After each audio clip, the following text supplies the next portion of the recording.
This is a podcast by the Straits Times. Hello, I'm Lorna Tan, business correspondent at the Straits Times. You're listening to Headstart on Record, our newly revamped podcast series by the Straits Times that gives you, well, a head start in money and career matters. Today, we are going to talk about the FIRE movement. FIRE stands for Financial Independence, Retire Early. It's a buzz phrase and a lifestyle that has been spreading like, well, wildfire online. It means saving and investing aggressively while cutting back on luxuries and living frugally so you can retire before the usual ages of 65 to 70. This sounds great, right? Well, the retire early part does anyway. The bit on saving, especially saving something like 70%, sounds way less appealing. But it's FIRE for everyone in the first place. It's FIRE for me specifically. With us, we have a man who caught FIRE when he was in his early 20s and could afford to retire at 32. Now 35, he is He Ruiming, co-founder of the Woke Salaryman. We also have financial literacy expert Lorna Tan from DBS, who wants to relight our fires with a new idea that might not be less fiery after all. Welcome to the show. Hi, Suen. Thank you very much for having us here. Hey, Suen, it's a pleasure to be here. So, Lorna, fire isn't just fire, right? Like, there are different types of fire. Could you tell us about them? Well, there are three common types of fire: lean fire, fat fire, and barrister fire. Lean fire is about lowering your standard of living to achieve early retirement. You will be most frugal, cutting costs and tracking expenses. You aim to lead a modest retirement lifestyle by extreme savings and investing. However, many people have criticized this form of fire as being unrealistic and unsustainable, like having to eat chai peng or economy rice every day. You may also be too fixated on getting income flows early in life and as a result are unable to enjoy fully the benefits of compounding over the years. With fat fire, you enjoy a higher standard of living and want to lead a more comfortable retirement lifestyle. Your goal is to have more nest egg to take care of your needs and wants, travel, and enjoy the finer things in life. You don't mind retiring later since a longer time horizon is required to save and invest to grow passive income flows that can last you comfortably through your golden years.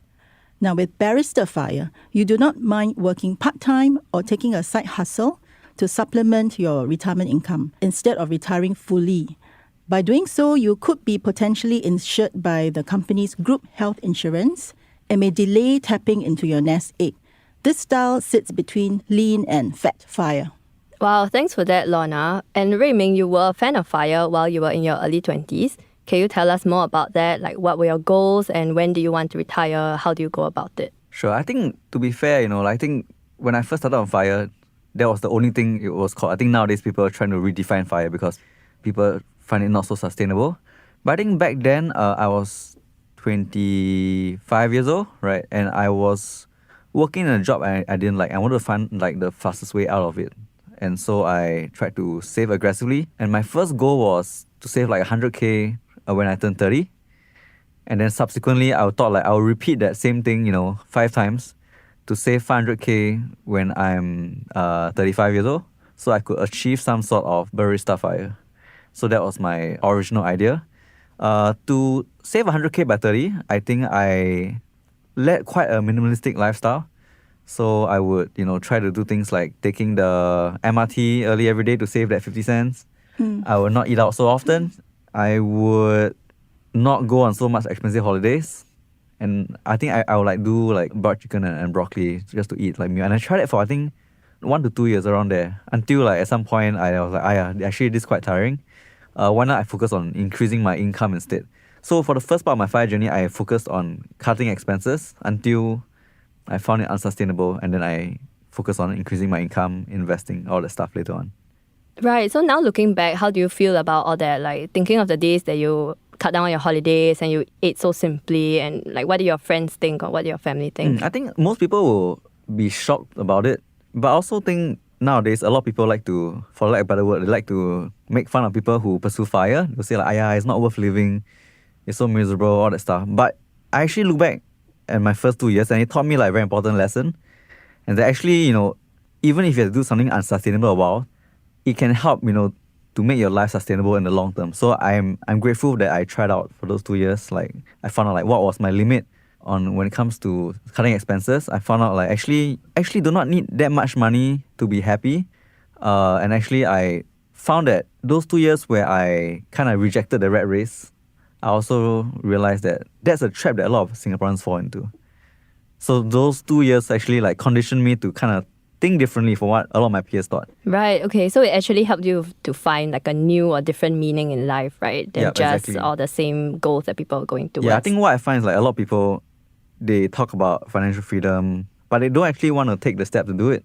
So a lot of financial freedom it remains a concept in their head until you actually go and try it to see whether is it doable, is it feasible for yourself. Right, and you actually achieved your aim, right? Because you could retire by age 32, but you're still working now. So like what happened there? Yeah, so I exceeded my target at 32 years old, right? And even like the 35-year target I initially set out to. I think along the way with financial freedom, I actually managed to be in pretty good financial situation. And I found out that I could actually quit my job and actually focus on something that I like, which is something I couldn't do when I was not financially stable. So do not I say financially stable. So this is like one stage before financial freedom. So, and this actually happened because I actually chose to work on my financial, freedom in the first place. Only then I could realize, actually I can leave my job because now I might not be financially free, but I actually have enough to quit my job and do something that I like. But I do think a lot of people don't even get to that stage. Okay, so it's not just about retiring and not working at all, but it's about having the funds so you can pursue something that you are actually passionate about, right? And what I'm saying is that this doesn't need like a whole bunch of money. This just needs you to be financially stable, right? To have maybe 6 to 12 months of expenses.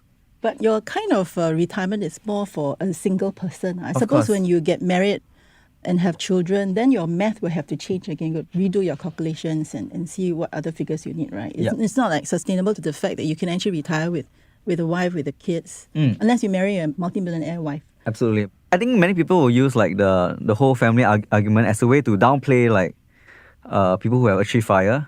But to me, like, it's not that much big of a deal. For example, you achieve FIRE so that you can have like the float to change your life when the circumstances call for it. Yeah, I think it's to do with the definition, whether it's really talking about independence or you're talking about sustainable retirement. Exactly. I mean, we've got to be very careful with, exactly what we're talking about. So, I mean, if we have a kid at some point, right, then, go back to work. It's fine. You will still be in a better position for people who didn't pursue financial independence in the first place. Yeah, that's a really important discussion, right? Because Lorna, you do come from a different position where you do have a family and you have children. You have to fund them through university, for example. So in that case, how would FIRE have worked for you? Well, the FIRE movement has definitely empowered followers to start planning their finances early, like Ruiming, and that's very positive. Still, there are certain good money habits that underline a robust financial plan, whether you're on FIRE or not. So, for instance, it's important to inculcate a disciplined savings habit, diligently monitor cash flows, keep a tight rein on unnecessary spend, and focus on growing income and wealth early through investing wisely. So in my case, because I did get married early, and thanks to the power of two, we managed to start investing in properties and as well as other investments. So that helped to build the nest egg. And then the children came, and I realized that although my initial plan was, like Ruiming, to retire early at, 40 years old kind of thing, it couldn't work out because, it was quite expensive raising children and so on. So I decided to change my mindset to that of having a robust financial plan, think long term, and, be able to enjoy life along the way while having my vision on enjoying retirement later on in life. Right, so the circumstances really define what sort of FIRE you can pursue, right? Like you're saying, if you have children or if you have other commitments, then it is not possible to really live the way that Ruiming described. Yeah. Yeah, I actually think if you have kids, I mean, you definitely will find FIRE challenging. And I mean, there's nothing wrong with that, right? FIRE is something to aim for. Having kids is also something to aim for. So it's just an alternative goal. You can't really, unless you are super high earner, you can't pursue both at once. And I think that's fair. Right. So, Lorna, how does FIRE work exactly? So, say if I'm 25 now and I want to retire at 40, what should I do? Well, that's in 15 years' time. So you will definitely need to put in a lot more, meticulous planning and monitoring. You can start from understanding your financial health and money gaps. and look for ways to save and invest more to close the shortfalls. Remember to set aside emergency cash of at least 3 to 6 months for rainy days and protect yourself with adequate insurance like hospitalization and critical illness plans. Constantly look out for suitable investment opportunities that can help you compound and grow your surplus cash. It is also helpful to quantify how much you will need every month during your retirement, review periodically, and grow multiple income flows to fund your lifestyle. However, I do recognize that it is difficult to estimate accurately your retirement needs and wants decades beforehand. So this is because, these needs and wants will change over time and at different life stages, such as when you get married and have children. So you may want to be conservative in your assumptions on how much you need and have a buffer. Having said that, it is good to take a step back and ask yourself if the retirement age of 40 is realistic and sustainable. What do you plan to do in your retirement? It is advisable to know what you are retiring to, which can include pursuing further studies, learning a musical instrument, getting involved in philanthropy, and so on. Well, the FIRE movement was made popular amongst high-salaried millennials who wanted a quick exit from the rat race. But work can be meaningful, engaging, and mentally stimulating. Increasingly, there are people who have officially retired but have decided to rejoin the workforce and become unretired. So focus on getting the most from your longer lifespan by continuing to work and learn. You can stay in work that is aligned with your life purpose, and this need not be the same job nor require the same number of work hours that you had in your younger days. Okay, yeah, that's really helpful advice, right? Because it's not just about retiring early, and it doesn't mean that being in work means that you're unhappy. Ruiming, are there things that you wish you knew when you were 25 or things that you wish you had started doing, like investing? Yeah, maybe I can add on to Lorna's point first. Yeah, I think nowadays, if you, let's say you retire at 40 years old, or if you have the ability to stop working at 40 years old, you have to think about how long you're going to live, right? If you're going to live for like 40 more years, that's like a long time to be living. And living isn't free. It's going to cost money. So, FIRE might not be a FIRE where you kind of like sit on the beach, right? And you kind of like sip kopi and like drink Mai Tais or whatever. Like that simply isn't realistic anymore. Originally, the number where people used to calculate FIRE, I mean, the calculations that use for FIRE are meant to account for retirement that take around like 30 years, right?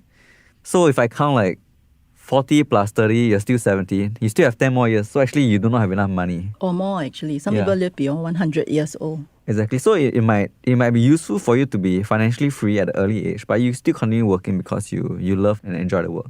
As for like lessons I wish I knew earlier on when I started my FIRE journey, it would be that the main driver of wealth will usually be income, at least up to like the first million. At least in my opinion. I think many people will try, many young people especially these days, they will try to kind of take like the investment route. They want to turn 10K into $1 million, like over 10 years. I think it's possible, but that's usually very unlikely, very high risk. And most of the time people fail doing it. And if people do succeed, they will kind of like make a big song and dance about it and give everyone an impression that it's doable. So I wish that was like the main thing that I knew when I was 25. Other than that, a lot of it is actually controlling lifestyle inflation, controlling like your needs and wants. Because I do see a lot of high earners, they can earn like 30, 40K a month, but they're still, they don't have emergency savings. I think during the pandemic, I heard of an influencer who was earning like 6 digits a month, but when the income stream was disrupted, this influencer, couldn't even last 6 months. So what kind of life are you leading that, like you can't even survive 6 months when you earn 100K a month? Right, so it's not just about investing, right? It's about the entire lifestyle, like your habits and being disciplined. Yeah, I think personal finance like has a whole bunch of different dimensions to it. There's like the saving, there's like the spending, there's like investing. You must invest without putting yourself in too much of a precarious situation. There's earning as well, because if you can't earn, you can't save. Then you can't save, you can't invest. Then of course there's insurance to cover your bases. Let's say an unforeseen circumstance happens. Yeah, we definitely need to cultivate, certain good money habits, and that will form the foundation of your financial planning or your financial journey. Yeah, I think over time I found like a lot of it is like the battle of the mind, right? Especially when it comes to like controlling your spending or even earning power. Because hear me out, I think to earn more money, you often have to have empathy for those above you, and that isn't always easy. You have to understand like your boss's struggles. You have to understand like the company's values, which can be quite challenging for a young person who, I mean, at least when I was 25, I was mostly preoccupied with my own sphere of influence or control, and I couldn't see the big picture. So a lot of personal finance, a lot of accruing wealth is to learn different perspectives and also control your desires. I know it sounds pretty Zen Buddhism, but I think that's pretty much what it is.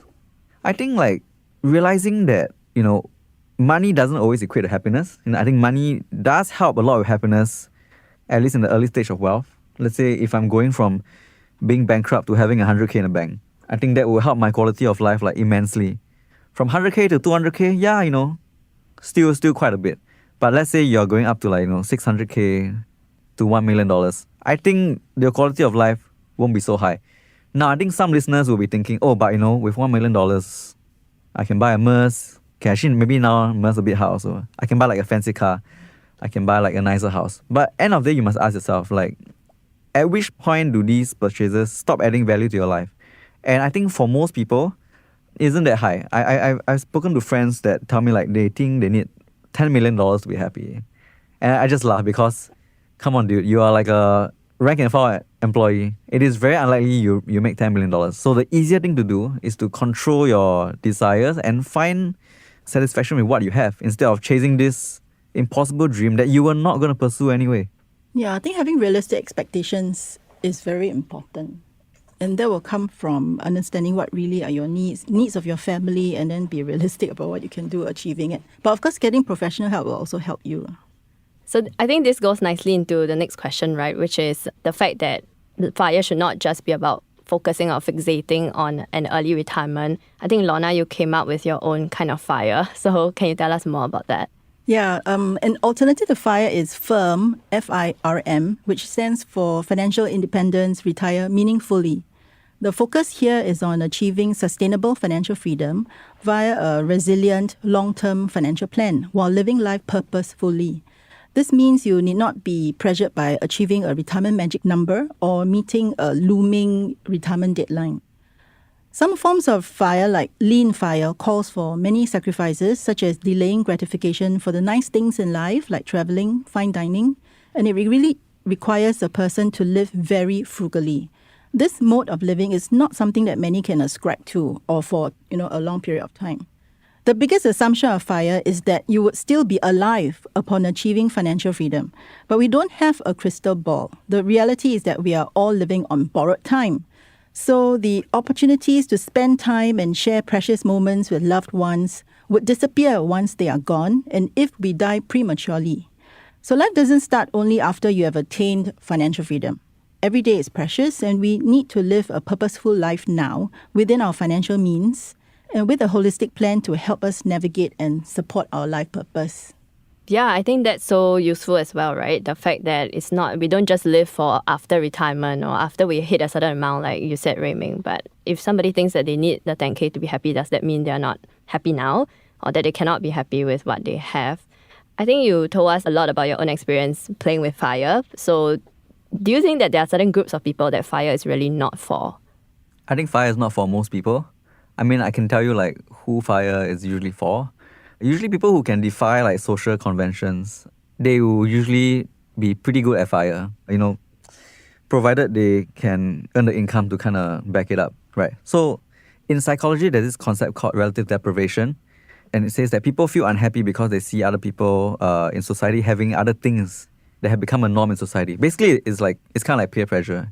You see your friend have a Mercedes and suddenly you feel like, oh, I should have a Mercedes too. And if you don't have a Mercedes, you feel upset with that. People who can attain FIRE usually are able to say like, oh, actually this Mercedes is not for me. But of course there's a catch. If you kind of like are the person who rejects all social convention too much, you risk being like a miserly, like kiamsiap person. Or a hermit. With very low social capital. So you might be able to save a lot, but I do think that your lifestyle will not be so great in the long term.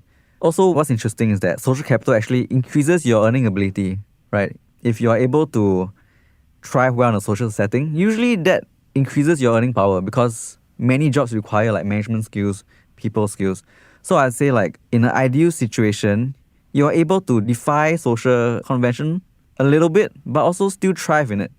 And then you can control your wants because you don't compare yourself to others. You don't feel like, I don't have this 3-bedroom condo in Bukit Timah, so I feel upset. You're able to live with less while still being sociable. I think that's like the sweet spot to kind of aim for. Lorna, do you want to add on to that as well? Like, who do you think FIRE is not for?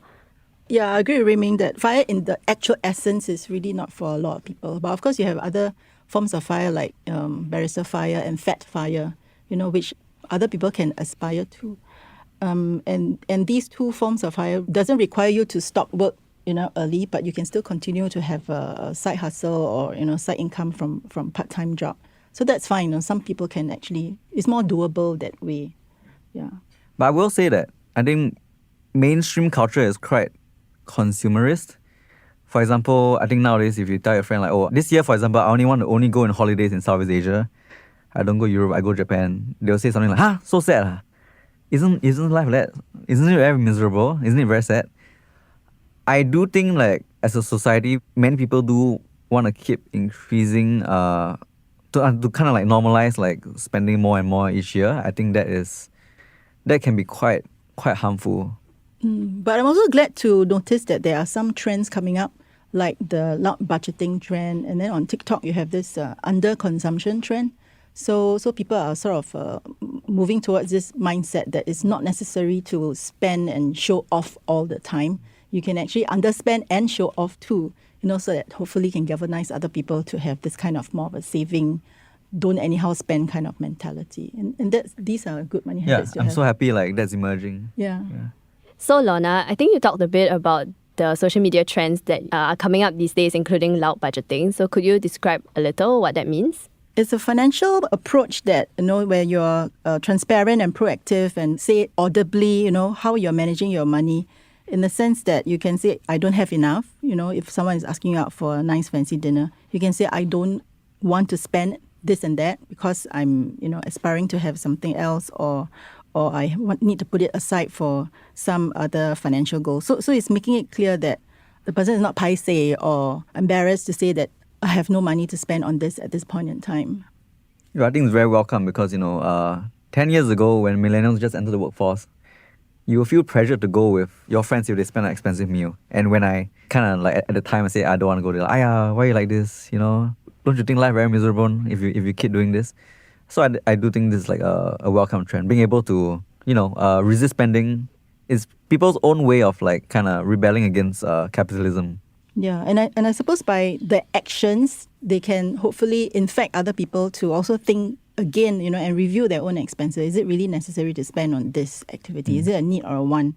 And then they in turn can also turn down, other people's invitation to spend money, and they can explain why they are not doing such and such. So hopefully this will catch on and snowball. It's interesting, right, that there are these two contrasting impulses in a way in society, because on one hand, there's like the people who think it's essential to do a long holiday to Europe or to Japan, or maybe multiple long holidays a year. And there are also the people that say, we need to eat out in a restaurant once a month and that is essential. And then yet there are the others who are also trying to do loud budgeting or under consumption. Like, how do you think these kinds of impulses can be reconciled in a way? I will say that it's because we have such a huge population these days and people are not afraid to speak their minds. So depending on your own family backgrounds and your understanding of what financial planning is, if they are unafraid to speak their minds, then, we are hearing more diverse views. And over time, these diverse views will also pick up and have its own momentum. So hopefully we'll generate, a new generation of people who are unafraid to speak up if they feel they really need to spend less and save more or get, other sources of income. And this will, help to galvanize other people as well towards a new movement of a healthier financial habits. Yeah, I think it's great that people have different opinions nowadays because people are more educated. There's more choices out there. But if it's up to me as a young person, I'll just pick like the path of least resistance, right? Saving money is difficult, taking public transport, waiting longer than usual if you take a Grab is difficult. But if you spend a lot of money and you kind of like live beyond your means, that's difficult too. If you have to, earn 10K a month to cover your expenses, that's difficult. No 10K job is that easy, right? There's always like responsibility, there's risk, there's stress. So one of the ways that I try to control my personal finances is actually practicing gratitude. And yeah, I think if you practice gratitude, you will find that a lot of us actually have enough. You have enough to be happy. People could really find happiness back in the day, 1,000 years ago, before there's like Wi-Fi, aircon, flush toilet, like, you know, the mosquito things, they go like pa pa pa pa every time the mosquito fly into it. And if people could afford to be happy then, and you know, people back then were dying on a regular basis because of disease and stuff, if they could be happy then, actually, like, our species has all the ability to be happy right now, right? It's just that we gotta stop comparing with others. We gotta stop, you know, being socially so affected by the actions of other people. Although I do acknowledge, you know, we don't live in a vacuum. Like, what other members of society, like what they do will definitely impact us. But I think you can draw a line, a reasonable line at some point to say, you know, I do not want to chase wealth like what mainstream society is doing. Yeah, I think this does lead into my next question as well, which is, you know, do you have some top tips for managing your finances when you're young? For example, maybe you're in your first job, you don't have much. I think one thing that you brought up, which is very important, is the fact that you don't actually have to join the rat race, right? And just be in this like perpetual competition with other people. Are there other things that you did, like, you know, even write down your expenses or add up all your credit card bills? Yeah, I think one of the best things I did is that I became more intentional about my spending after I started Google Excel sheets. So it's like a free Google Sheets. Like, there's nothing fancy about it. Everyone can go create one. And I remember, like, I'll update my finances like every 2 weeks. You know, this will be stuff like, you know, my salary. If I have any freelance work, I'll put it in. Over time, like, I did this over a period of, let's say, 10 years since then. And it has been great to see my wealth grow. And it's good when you do like an Excel sheet like that, because it's trackable, it's visible. And I think on days where I feel like, will I ever reach my financial goals, I can go back and track changes. I can go back to like 2015 and I can think of like 2015 Ruiming, and 2015 Ruiming will be like, wow, you know, he would have killed to have, you know, 500k net worth. And then if he would have been happy with like what I have, you know, at that age, right? Then actually, I shouldn't feel that unhappy, because I have kind of achieved what like my past me wanted to achieve. I also used a lot of Excel spreadsheets, especially in the past, because back then there weren't any digital financial planning apps. So yeah, it was really very helpful for me to track my savings and where I've allocated my money, and of course do my retirement planning, you know, using the spreadsheets. What was very useful to me back then was adopting this pay yourself first approach. Not knowing that it was called pay yourself first. Maybe the term wasn't even coined back then. But I would, you know, intuitively go to the bank, fill out a gyro form, and make sure that I have some money transferred to another account the minute my pay comes in. So to me, that's very important, because I know then I would have saved every month in a very disciplined manner. And then from the rest of the pay, I can, you know, decide what to do with it, which includes spending, of course, rather than to spend when the pay comes in and then save at the end of the month, you know. So if you're still doing that, then I would encourage you to look at, you know, this pay yourself first approach, and, you know, use digital apps these days to automate your saving to a higher yielding savings account, and monitor your savings and track your surplus and make sure you have adequate insurance, and then investing the rest. Right, so it's really about setting the goals first, right, before your actual consumption and spending. Yeah, and I think speaking of goals, it is also very useful to kind of calculate how much is a reasonable financial goal for you. So there's one thing I try to do, and it's called like the 4% rule. So I mean, it's not like a hard and fast rule. You know, a lot of people dispute it nowadays, but you can use to estimate like how much money you actually need. So what you can do is like you can take your ideal expenses a month. For example, let's say I want to spend 4k a month, right? Then I multiply that by 12 to make my annual expenses of around 48k.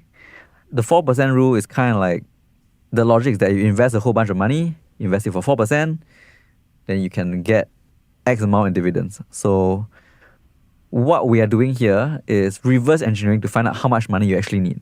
So what you can do is you can take $48,000 times 25, and you get $1.2 million. And $1.2 million will be what you need to achieve a sustainable lifestyle of 4k a month. Of course, assuming that portfolio can last 30 years, right? Yeah, Something with the like assumption that it last 30 years. So I think that is a good way to figure out like how much you need. So for example, if you have done the math and your figure is something like 5 million, 10 million, 20 million, yeah, then, you know, maybe you might want to recalibrate it, or you find ways to kind of reach that figure. Because having a number to work to, I feel, can be a very strong motivator. Thanks for all the tips. I think that was like really good because people always need to know, right? Like how do they track their expenses? How much do they put aside for investing and so on? So Lorna, for yourself, how have your methods worked and how have you actually tried to prepare yourself for retirement? This girl is on fire. Okay, jokes aside, I started to seriously plan my retirement in my mid-30s. I'm in a sweet spot now. I have achieved my targeted nest egg and have built multiple passive income flows to fund my desired retirement lifestyle. So for me, I believe that it's very important to structure these income flows when you're closer to your retirement so that, the more guaranteed income flows can fund your needs and the more variable ones can fund your wants. So to me, that's a safer approach than just depending on one magic retirement sum or one passive flow. So it's better to have more than one, retirement passive flow of income. And what I've done so far is possible via a long-term plan of disciplined savings and constantly seeking suitable investment opportunities. I'm also aware that I got to this point because I am by nature a good saver. While people can say that they can't save well, I can save very well. And for me, I can also defer gratification quite easily. So my issue for me is shifting from an accumulation mindset to a decumulation mindset. That for me requires a different mentality and that's what's difficult for me. So while I'm still working now because I enjoy my work, I'm using this period to shift to a spending mindset by spending more without touching my retirement nest egg and saving less from my paycheck. So some people may say I'm coasting towards my eventual retirement. I also have the option to shift to part-time work or take extended breaks from work. So this is also a form of fire, and you call this coast fire. Thanks so much. So that was a really helpful conversation. Well, that's a wrap for this episode of Head Start on Record. Thank you, Ruiming and Lorna, for your thoughts. It was a pleasure to have the both of you. Thank you very much. My pleasure too. Thank you. See you guys soon. I'm Suen Tan. You can email us your thoughts on this issue or suggest another question you'd like to see me tackle next time on the show. You can also reach out to me on LinkedIn. And if you'd like to read my articles and ST's Head Start newsletter to get a leg up in your money and career, all these links are in our podcast show notes. This podcast episode is edited by Amirul Karim. Thanks for listening. Send your feedback to podcast@sph.com.sg. Find us on Apple Podcasts, Spotify, or within our Straits Times app. Thanks for listening. Do note, all analyses, opinions, recommendations, and other information in this podcast are for general information purposes only and are not intended to be relied upon as financial advice. You should not rely on them in making any decision. Please consult a fully qualified financial advisor or professional expert for independent advice and verification. To the fullest extent permitted by law, SPH Media shall not be liable for any loss arising from the use of or reliance on any analyses, opinions, recommendations, and other information in this podcast.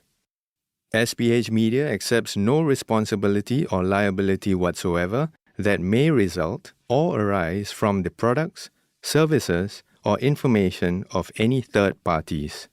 All opinions expressed by participants in this podcast are solely their own and do not reflect the opinions of SPH Media.